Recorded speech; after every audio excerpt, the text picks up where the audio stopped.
समझने ही नहीं देती सियासत हमको कोई सच्चाई, कभी चेहरा नहीं मिलता, कभी दर्पण नहीं मिलता। लाइव इंडियन गार्ड के इस नए सेशन में पॉडकास्ट के जरिए हम कोयलांचल के और झारखंड के महान शख्सियत के जीवन को टटोल रहे हैं। इसी कड़ी में लगभग 2 अध्याय पूरे हो गए हैं और तीसरे चरण में हम जानेंगे विशाल महतो जी से कुछ राजनीति से जुड़े कई मसले हैं, उस पर भी उनके विचार को समझ पाएंगे। तीसरे चरण में हम विशाल महतो जी से जानेंगे अब जो उनको नई जिम्मेदारी मिली है, इस नई भूमिका के लिए वो किस तरीके से तैयारी कर रहे हैं, क्योंकि प्रदेश महासचिव आजसू छात्र संघ के बनाए गए हैं, तो कहीं ना कहीं अब कंधे पर और भी बड़ी जिम्मेदारी है, भारी जिम्मेदारी है। लेकिन राजनीति का एक वसूल रहा है कि जो लोग इस रास्ते पे चलते हैं, चाहे लाख कठिनाइयाँ हों, लेकिन एक वक्त ऐसा आता है जब वो मंजिल को पहुंच जाते हैं, मंजिल की तरफ बढ़ ही जाते हैं। फिलहाल 2024 में लोकसभा का बिगुल जो है वो बज चुका है। कुछ समय पहले तक मांग हो रही थी कि झारखंड के जो स्थानीय लोग हैं उन्हें टिकट मिले। मैं उस पर जानना चाहूँगी विशाल महतो जी की क्या सोच है कि स्थानीय सदस्य को अगर टिकट मिलती है तो किसी भी पार्टी को क्या एडवांटेज मिलता है, और प्रेजेंट में जितने भी पार्टी हैं, चुनाव में जो चेहरे सामने आ रहे हैं, उस पर इनकी क्या नज़रिया है, बताइएगा। जो यहाँ के स्थानीय लोग हैं, अगर उन्हें टिकट कोई पार्टी देती है तो क्या फ़ायदा मिलता है? ये स्थानीय लोगों का फ़ायदे की बात आप जब करते हैं तो निश्चित तौर पर स्थानीय लोग जब प्रत्याशी के रूप में होते हैं तो वो यहाँ के लोगों की जो मतलब चाहत होती है जी। कि वो क्या चाहते हैं जी। और उनकी इच्छाएं क्या होती है और वो किस रूप में अपने नेता को देखना चाहते हैं जी। और किस रूप में उनके समय में, जी। सुख दुख का समय में वो किस रूप में खड़ा रहना देखना चाहते हैं अपने नेता को, और उनका जो वातावरण होगा वो अच्छे से वो समझते हैं। जी। जो स्थानीय होंगे वो स्थानीयों की इच्छाओं को, उनके डिमांड्स को, उनको समझेंगे। जी। तो इसमें कहीं ना कहीं एक ये स्थिति होती है जी। कि मुद्दे तो कई सारे होते हैं हर क्षेत्र में, जी। चाहे चुनावी रंजिश में या सत्ता से जी। एक हर संस्थान में, जैसे ये शिक्षण संस्थान है, हर जगह पर मुद्दा होता है और हर मुद्दा को लेकर के जो राजनीति से जुड़े लोग, समाज सेवी से जुड़े लोग उसको उठाते हैं। जी। एक अधिकारी भी होते हैं। एग्जाम्पल के तौर पर मैं देना चाहूँगा कि जो हमारे यहाँ विश्वविद्यालय के जो कुलपति हैं या थे या अभी जो रहेंगे, एक अधिकारी के तौर पे उनको जो कार्य करना होता है वो कार्य करेंगे, लेकिन अगर जब तक वो भावनाओं को, छात्रों की भावनाओं को कदर करते हुए, बहुत से काम भावनाओं के आधार पे भी होता है, सेंटिमेंट के आधार पे होता है कि छात्रों को क्या चाहिए क्या है नहीं है, तो बहुत सी चीज़ों में बदलाव करके छात्रों के हित के लिए वो कदम उठाए जाते हैं। जो ये एक वो जो क्वालिटी, वो जो गुण होते हैं, तो वो अगर जब तक नहीं होगा तब तक वो उस पर काम नहीं कर पाएगा। मैं एग्जांपल इसलिए दे रहा हूँ कि अगर किसी भी संस्थान के अगर अधिकारी पूर्ण रूप से अगर भावना को साइड हटा दे तो उसमें ये स्थिति उत्पन्न हो जाएगी, वो लगेगा नहीं कि एक मानवीय इंसान एक आधिकारिक पोस्ट पर बैठा हुआ कार्य कर रहा है। वो एक रोबोट के माफिक, जो एक रोबोट होता है कि सिस्टम में जितना काम उसको दिया जाए वो ऐसे करेंगे। तो उसी प्रकार से उनका जो काम है, उनके रेगुलेशन में, चेयरपर्सन में एक रोबोट के माफिक अधिकारी, यस तो यस, नो तो नो, वो इस चीज़ का आकलन नहीं करेंगे कि इससे स्टूडेंट का, छात्रों का, शिक्षा व्यवस्था पे या शिक्षकों पे क्या प्रभाव पड़ेगा, उनका बुरा होगा या भला होगा, उस चीज़ का ध्यान नहीं रहेगा, बस वो अपना काम करते जाएंगे। तो ये उसका असर बुरा हो जाएगा, एक रोबोटिक असर होना चाहिए, रोबोटिक कार्यों से उनका ये असर पड़ेगा। लेकिन मानवीय रूप से उनका एक भावनात्मक रूप से अगर वो काम करते हैं, पूर्ण रूप से नहीं, भावनाओं में भी नहीं बना है, लेकिन भावनात्मक रूप से होना है और उसको वैधानिक तरीके से कार्य जो करते हैं उनका समावेश ही बेहतर परिणाम दे सकता है। इसलिए मैं ये एग्जांपल दिया हूँ कि जब तक वो लोगों के भावनाओं से नहीं जुड़ेंगे, उनके लोगों के इच्छाओं को नहीं जानेंगे, उनको नहीं समझेंगे, तब तक वो उसके लिए वो कदम नहीं उठा पाएंगे, उनके हित के लिए वो करेंगे। अगर वो उनसे नहीं जुड़ पाएंगे तो किसी मुद्दे में वो कहेंगे ये तो मेरे हाथ में नहीं है, सीधे ये तो उसका बात है, ये तो मैं वैधानिक रूप से है, ये नहीं, ये नियम नहीं है। तो नियम कानून का पाठ पढ़ा करके उनका कार्यों को विराम लगाने का काम करेंगे।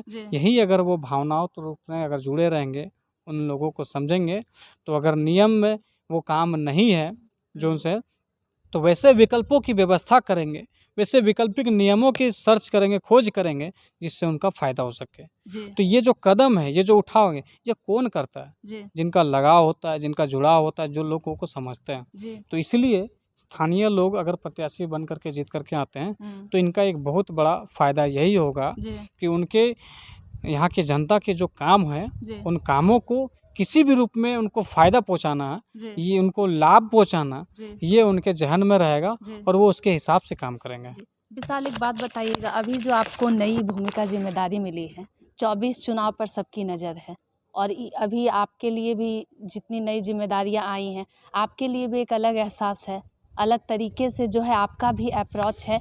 क्या क्या जो है आप, क्योंकि काफ़ी इधर बिजी रह रहे हैं, क्या क्या कार्य करने पड़ रहे हैं और क्या क्या तैयारियां चल रही हैं?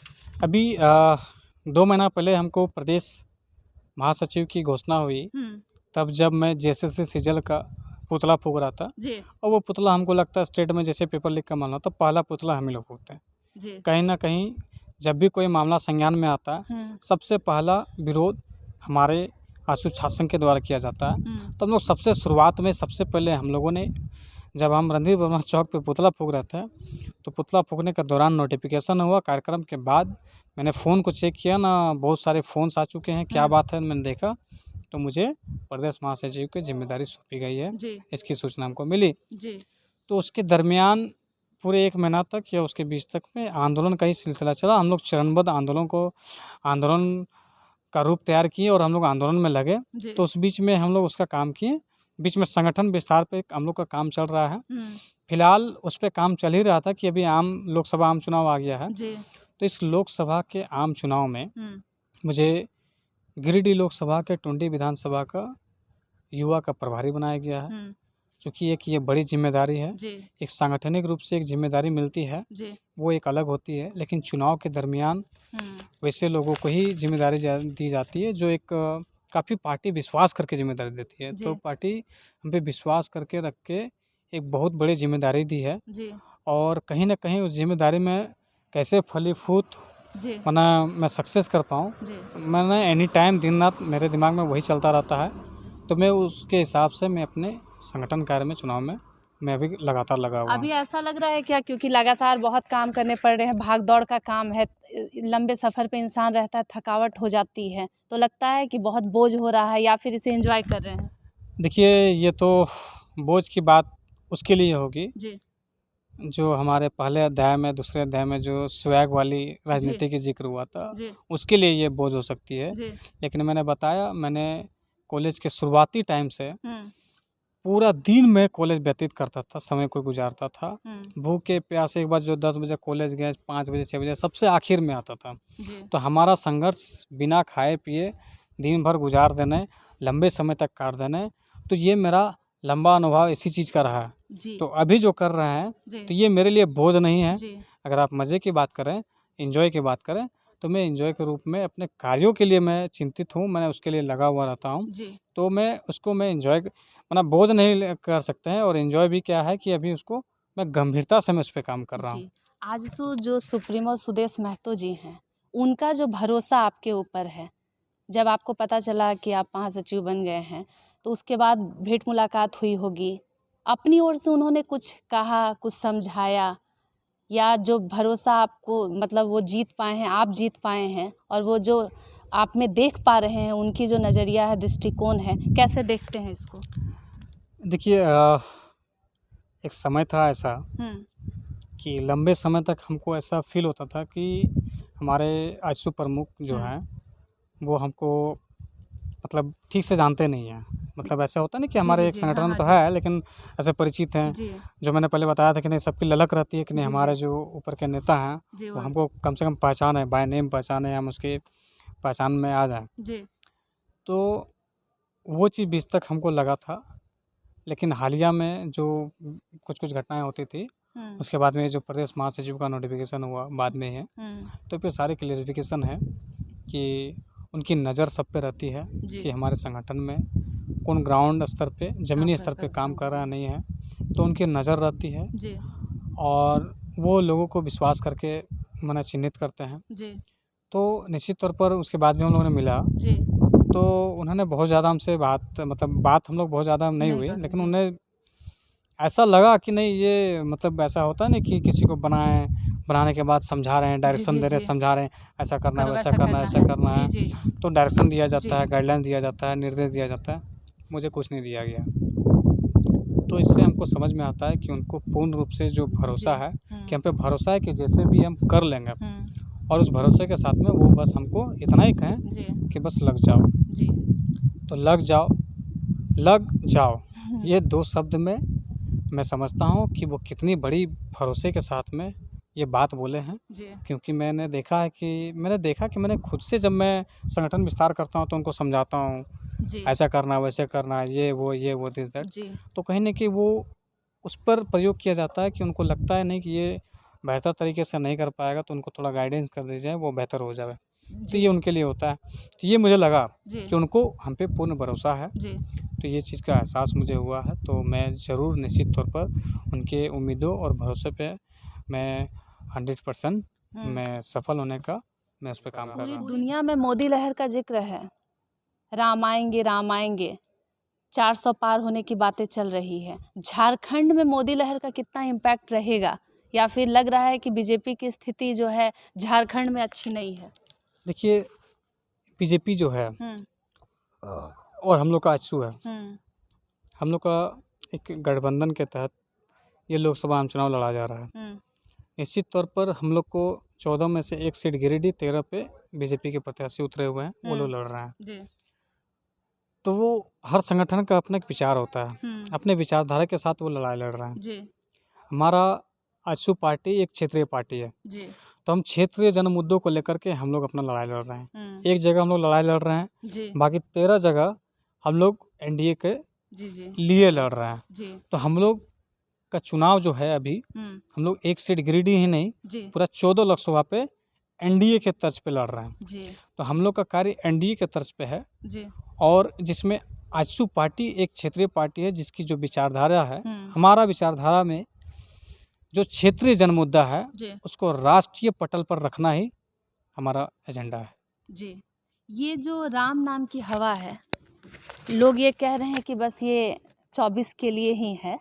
ऐसे भक्त जो है राम को मानने वाले हर घर में रहते थे, लेकिन जब इस तरीके से राम मंदिर की जब स्थापना हुई, पूजा पाठ वगैरह जो कुछ भी हुआ, उसके बाद जो है कहा गया कि ये ज़बरदस्ती हर घर, जिस घर में राम की पूजा नहीं होती थी, किसी के इष्ट देव या आराध्य कोई और थे, वो सब राम को पूजने लगे।